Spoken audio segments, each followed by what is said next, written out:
बिस्मिल्लाहिर्रहमानिर्रहीम। अस्सलामुअलैकुम। आज मेरी तबीयत ज़रा सी ख़राब हुई तो मेरी सास कहने लगी, चलो बेटी तुम्हें डॉक्टर के पास ले चलो, लगता है कि तुम्हें डॉक्टर के पास जाने की सख्त ज़रूरत है। अम्मा के कहने पर मैं तैयार हो गई। वो मुझे डॉक्टर जमीला के पास ले गई, जिन्होंने मेरे कुछ टेस्ट वगैरह किए। फिर बोली, तुम्हारा अल्ट्रासाउंड करना पड़ेगा। बिना चेकअप के रिजल्ट देखे मैं कुछ नहीं कह सकती। थोड़ी देर बाद एक लड़की आई, उसने मुझे लिटाकर मेरा अल्ट्रासाउंड किया और फिर मुझे वापस भेज दिया। तब तक मेरी सास डॉक्टर जमीला के पास ही बैठी हुई थी। डॉक्टर जमीला तो बहुत खुश लग रही थी, मगर उन्होंने मुझे बाहर जाने को कह दिया। कहने लगी, तुम्हारी पर्ची बना रही हूँ, बाहर जाकर बैठो। सास मेरी अंदर ही रह गई। शायद वो मोहतरम थी, इसीलिए उनको बाहर ना भेजा। काफ़ी देर इंतज़ार करती रही। फिर सास ने मुझे अंदर बुलाया। मैं गई तो डॉक्टर का चेहरा उतरा हुआ था। मिस माहन, क्या आपको बचपन में कुछ चोट वगैरह लगी थी? नहीं डॉक्टर साहिब, ऐसा क्यों कह रही हैं आप? इसलिए कि आपके लिए एक बुरी खबर है। वो क्या? मैंने परेशान लहजे में पूछा। वो ये कि आप कभी भी माँ नहीं बन सकती। आप में बच्चा पैदा करने की सलाहियत मौजूद नहीं है। ये एक पैदाइशी नुक्स है जिसके बारे में मैं आपको तफसील से नहीं समझा सकती। बस इतना कहूँगी कि आप में बच्चे पैदा करने वाला निज़ाम मौजूद नहीं। डॉक्टर साहिबा की बात सुनकर मेरे तो दिल में जैसे कुछ टूट सा गया था। मैंने सोचा नहीं था कि ज़िंदगी इतनी बड़ी महरूमी लिए मेरे सामने खड़ी होगी। मैं वहीं पर बैठकर रोने लगी। आंखों से टप टप आंसू बहने लगे। मैंने आसिफ से मोहब्बत की शादी की थी। अब वो अपनी माँ की सुनते थे। वो कहते कि मेरी माँ जो भी कहे उनकी बात टालना नहीं। अब मुझे लग रहा था कि इस घर में मेरी कोई जगह बाकी न रहेगी। जब औलाद ही पैदा नहीं कर सकती तो फिर मुझ जैसी औरत का आसिफ की ज़िंदगी में क्या काम? उनकी माँ को तो बच्चों से मोहब्बत थी। मैं वहीं बैठे रोने लगी। दिल चाह रहा था कि ज़मीन फट जाए और मैं उसमें समा जाऊँ, ये आँख हमेशा के लिए बंद हो जाए। रो रो कर दिल हल्का हुआ तो सास ने तसल्ली दी, बेटी फिक्र क्यों करती हो, मैं तुम्हारे शौहर को कुछ नहीं बताऊंगी। सास के इस रवैये पर मैं हैरान रह गई। वैसे तो वो बहुत करख्त औरत थी, मगर आज उनका रवैया हमदर्दाना था। फिर कुछ वक्फे के बाद बोली, बेटी अगर तुम कहो तो मैं तुम्हें रशीदा बेगम के पास ले जाऊँ। जानती हो, रशीदा के पास जितनी भी बांझ औरतें आती हैं ना, उनके साथ कोई ना कोई मसला होता है। बच्चे पैदा ना कर सकें या फिर बच्चे मरे हुए पैदा हों। रशीदा की दवाई से सब ठीक हो जाता है।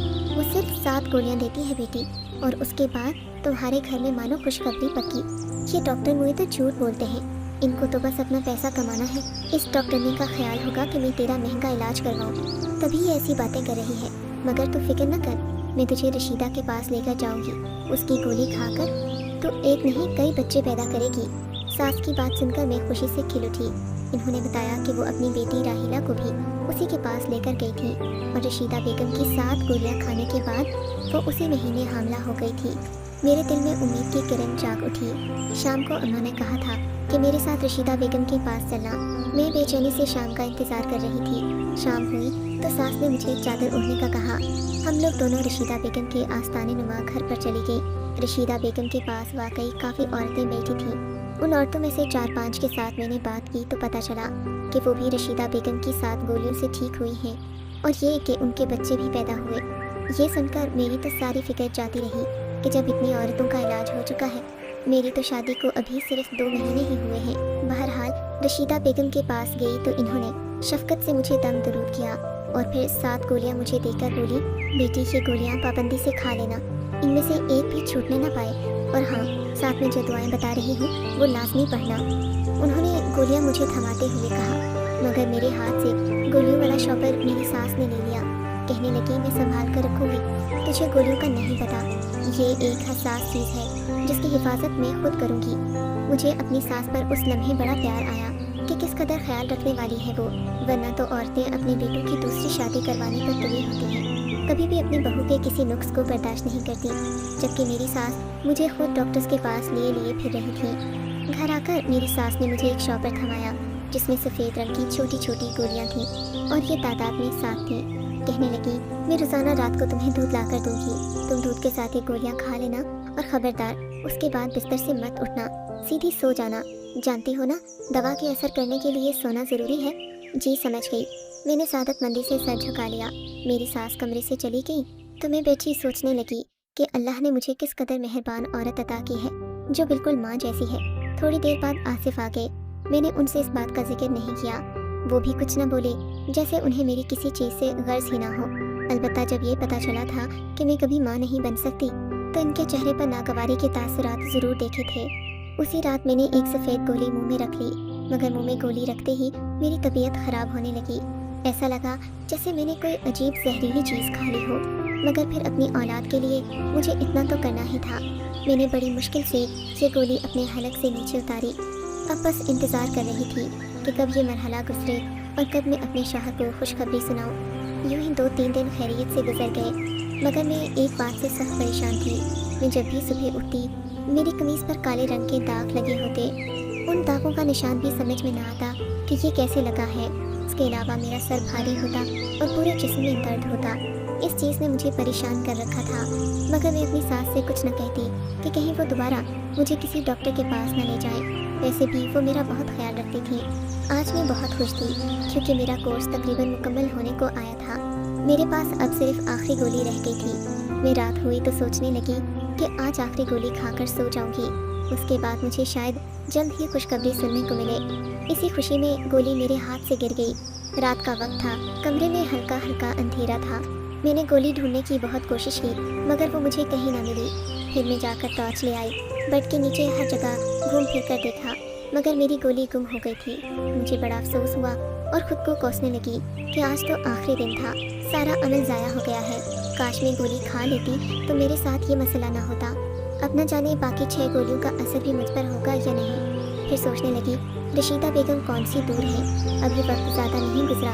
फजर के वक्त सुबह मुँह अंधेरे ही उनके घर चली जाऊंगी। गांव के लोग तो सुबह सवेरे उठ जाते हैं, सुबह सवेरे ही उनसे गोली ले लूँगी तो बाकियों का असर ज़ाया नहीं जाएगा। यही सोचकर मैं सोने की कोशिश करने लगी कि सुबह जल्दी उठूंगी तो अलग सुबह ही रशीदा बेगम के पास पहुंच जाऊंगी, मगर इसकी नौबत नहीं आई। अभी मुझे लेटे हुए 10 मिनट ही गुजरे थे कि मेरी सास कमरे में दाखिल हुई। मैं भी सोती बन गई कि कहीं ये न समझें कि मैंने गोली नहीं खाई, क्योंकि गोलियों के असर में अक्सर मुझे नींद आ जाती थी। मैं सोच रही थी कि 1-2 बार मुझे देखने के बाद सास कमरे से चली जाएगी, मगर ऐसा नहीं हुआ। वो मेरे कमरे में रुकी रही। मैं आंखें खोलकर देख भी नहीं सकती थी कि वो क्यों रुकी हैं। थोड़ी देर गुजरी थी कि एक जानी पहचानी सी खुशबू मेरी नाक के नथनों से टकराई। ये खुशबू अगरबत्तियों की थी जो शायद मेरी सास ने अपने हाथ में ले रखी थी। मैं अब भी सोती बनी रही कि कहीं उन्हें शक न हो जाए मैंने गोली नहीं खाई। लेकिन जब इन्होंने इन अगरबत्तियों की राख मेरे सर पर और मेरे पेट पर गिराना शुरू की तो मुझसे रहा नहीं गया। गर्म गर्म राख जब मेरे कपड़ों पर पड़ी तो मुझे खौफ सा महसूस हुआ। मैं एक जोरदार चीख मारकर उठ बैठी। मुझे लग रहा था जैसे मैं कोई डरावना ख्वाब देख रही हूँ। अपने सामने अपनी सास को देखकर मेरा तो जैसे दिल उछलकर हलक में आ गया। इन्होंने काले रंग का लिबास पहन रखा था और माथे पर लाल रंग का टीका था, जिसे देखते मेरी रूह फना हो गई। लगता था कि वो कोई हिंदू जादूगरनी है जो अपने अमल में मसरूफ़ है। मुझे उठकर चीखता चिल्लाता देखकर वो घबरा गई। बोली, खामोश होकर लेट जा, अभी मुझसे सवाल जवाब मत कर। इन्होंने मुझे सख्ती से हुक्म दिया कि मैं लेट जाऊं, मगर मैं यूं ही कैसे लेट जाती। मुझे अजीब सा महसूस हो रहा था। उनके इस अमल से मुझे उलझन हो रही थी। कमरे में फैली बदबू से मेरा दम घुट रहा था। इससे पहले कि मैं मज़ीद चीखती चिल्लाती, मेरी सास ने मेरे मुंह पर हाथ रखा और मुझे घसीटते हुए पीछे वाले कमरे में ले गई। ये कमरा घर की अपनी तरफ बना हुआ था। इसमें कोई आता जाता नहीं था। एक इंतहाई अंधेरा सा कमरा था जिसे देखकर मैं वैसे भी डर जाती थी। इन्होंने मुझे यहाँ बंद कर दिया। मेरे मुंह में कपड़ा ठूंसकर बाहर से ताला लगाकर चली गई। ये देखकर मेरा बुरा हाल हो गया। मेरी आंखों से आंसू बहने लगे। सोचने लगी मुझे यहाँ क्यों बंद कर दिया। रोती चीखती चिल्लाती रही, मगर किसी ने मेरी आवाज़ न सुनी। मैं तो जानती थी कि यहाँ मेरी आवाज़ सुनने वाला कोई नहीं, क्योंकि ये कमरा घर की पिछली जानिब वाक़ था। मैं अपने शौहर आसिफ को कोसने लगी, जिसने मेरा ख्याल नहीं किया, मुझे पूछने तक नहीं आया। मैं उसका इंतज़ार दिन भर करती रही, मगर उसने मुझे पलट कर नहीं देखा। लग रहा था जैसे वो भी अपनी माँ के साथ इस अमल में शामिल है और ये कि उसे मेरी कोई परवाह नहीं। इसी इंतज़ार में थी कि तकरीबन शाम के 4 बजे आसिफ ने अपनी शक्ल दिखाई। कहने लगा, तुम यहाँ पर हो मैं जानता हूँ, मगर तुम्हें सब्र से काम लेना होगा। इसके पीछे छुपी हिकमत तुम नहीं समझ सकती। मैं उसे देखते ही फट पड़ी। ये कौन सी हिकमत है? तुम पागल तो नहीं हो गए? तुम्हारी माँ ने अजीबोगरीब अमल करने के बाद मुझे यहाँ बंद कर दिया, जबकि तुम जानते हो मैं तुम्हारे बच्चे की माँ बनने वाली थी। मैं जानता हूँ, तुम्हारी डॉक्टर रिपोर्ट्स देख चुका हूँ। तुम्हारे माँ बनने का तो उसी दिन पता चल गया था जब तुम डॉक्टर जमीला के पास गई थी। अच्छा, क्या वाकई? तो फिर तुमने मुझे बताया क्यों नहीं? तुम्हारी माँ ने मुझसे ये बात क्यों छुपाई और मुझे 5 पन की गोलियाँ क्यों दी? बताता हूँ, सब बताता हूँ। आसिफ ने हाथ के इशारे से मुझे बैठने का कहा। मजबूरन मैं बैठ गई। इसके सिवा और कोई चारा नहीं था कि मैं उनकी बात सुन लूँ, मगर मेरे दिल पर खौफ सवार था। मैं उनके पाँव पड़ गई। खुदा के लिए आसिफ, पहले मुझे यहाँ से निकालो, उसके बाद तुम जो मर्जी कर लेना। यहाँ मेरा दम घुट रहा है। घबराओ नहीं, मैं तुम्हारे साथ हूँ। आसिफ ने मुझे तसल्ली दी। अब मेरी बात गौर से सुनो, आसिफ ने राजदाराना अंदाज में कहा। मेरी अम्मा को तो तुम जानती हो, वो कितनी मजहबी खातून हैं। औरतें उनसे दम करवाने आती हैं और वो सभी का मुफ्त इलाज करती हैं। शायद तुम इस बात को नहीं जानती, क्योंकि अम्मा ने आजकल ये सरगर्मियाँ ज़रा कम की हुई हैं, मगर मैं अम्मा को अच्छी तरह जानता हूँ। वो लोगों की मदद करती हैं, खासकर बांझ औरतों की। वो चाहती हैं कि कोई औरत उनके दर से खाली न जाए। जैसे रशीदा बेगम है ना, वो वैसा ही बनना चाहती हैं, और इसके लिए इनको एक अमल करने की ज़रूरत है। इन्होंने जब मेरी शादी तुमसे करवाई तो मुझसे वादा लिया था कि मैं अपनी मर्ज़ी से शादी तो कर रहा हूँ, मगर शादी के बाद उन्हें तुम पर इस अमल की इजाज़त दूँ। बस इसी वजह से मैं उनके सामने बात नहीं कर सकता, क्योंकि उन्होंने मेरी बात मानी थी। तुम्हें मुझसे ब्याह कर मेरी दिली आरज़ू पूरी की, मगर अब मुझे भी तो उनकी मानना है ना। वो अगर ये अमल कर रही हैं तो उन्हें करने दो। इससे शायद तुम्हारे बच्चे को भी कोई नुकसान पहुँचे, मगर मैं जानता हूँ कि अम्मा की नीयत बुरी नहीं है। वो बाकी औरतों की मदद करना चाहती हैं। अपने शौहर की ये राम कहानी सुनकर मैं चिल्ला उठी। तुम पागल तो नहीं हो गए आसिफ? मर्द बनो, तुम्हारी अकल को हो क्या गया है? क्या अल्लाह की किताब को इन फरसुदा अवामिल की ज़रूरत है? हरगिज़ नहीं। तुम्हारी माँ सरासर जहालियत में पड़ी है। उनको ये तक नहीं पता कि एक औरत के साथ झूठ बोलकर इन्होंने कितना बड़ा गुनाह किया है। अरे वो क्या लोगों की मदद करेंगी? वो तो अपने ही बेटे की नस्ल खत्म करने पर तुली है। अगर मैं बांझ नहीं थी तो मुझे वो खतरनाक गोलियां खिलाने की क्या ज़रूरत थी? और तुम कैसे बाप हो? तुम्हें अपनी औलाद की भी फिक्र नहीं? क्या ये बच्चा चला जाए तो तुम्हें कोई दुख नहीं होगा? नहीं, आसिफ ने इत्मीनान से कहा। मुझे दुख नहीं होगा। अल्लाह ने एक दिया है तो अल्लाह और भी देगा। तुम सब्र करो। वैसे भी तुम्हारा तो अभी पहला महीना है। कौन सा ये बच्चा इस दुनिया में आ गया है? आसिफ, मैं कोई बात नहीं जानती। बच्चा दुनिया में नहीं आया तो इसका ये मतलब नहीं कि तुम उसे अपने हाथों से कत्ल कर दो। कम से कम तुम्हें ये बात समझनी चाहिए कि तुम्हारी माँ जो कर रही है वो सरासर गलत है। मैं अपने बच्चे को किसी को हाथ भी नहीं लगाने दूंगी। तुमने जो करना है कर लो। तुम्हारी माँ के हाथों कुर्बानी का बकरा नहीं बनूंगी। मैंने गुस्से से कहा। आसिफ ने मुझे वहीं बंद किया और वो भी चला गया। बेवफा की इस हरकत पर मैं तो हैरान रह गई। सोचा नहीं था कि वो इस कदर संगीन होगा। 2-3 घंटों के बाद दोबारा आया तो फिर मुझे वही बात समझाने लगा। बोला, अम्मा को अमल करने दो, वो सब लोगों की भलाई के लिए कर रही हैं। उसके बाद तुम जो चाहो करो, मैं तुम्हारी हर बात मानूंगा, लेकिन खुदा के लिए मुझे अम्मा के सामने शर्मिंदा मत करो। आसिफ ने मेरे आगे हाथ जोड़ दिए, मगर औलाद की मोहब्बत औरत के लिए सबसे बढ़कर होती है। नहीं आसिफ, तुम जो मर्जी कहो, मैं अपनी औलाद का गला नहीं घोंट सकती। अपनी माँ से कह दो कि जब तक मैं जिंदा हूँ अब उसे ये अमल नहीं करने दूंगी। मैं गुस्से में ढाड़ी। आसिफ पत्थर बना मुझे देखने लगा, जैसे उसे यकीन आ रहा हो कि मैं अपनी औलाद से कितनी मोहब्बत करती हूँ।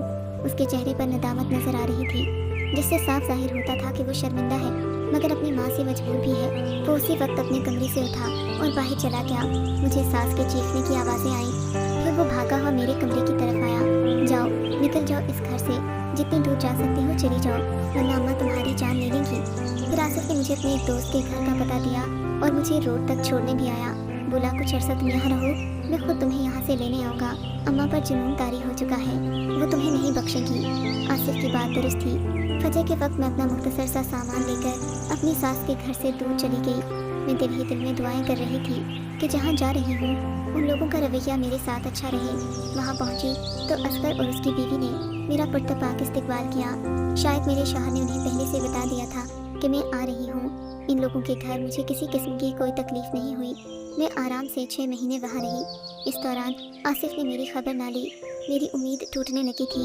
लगता था जैसे वो कभी पलट कर नहीं आएगा।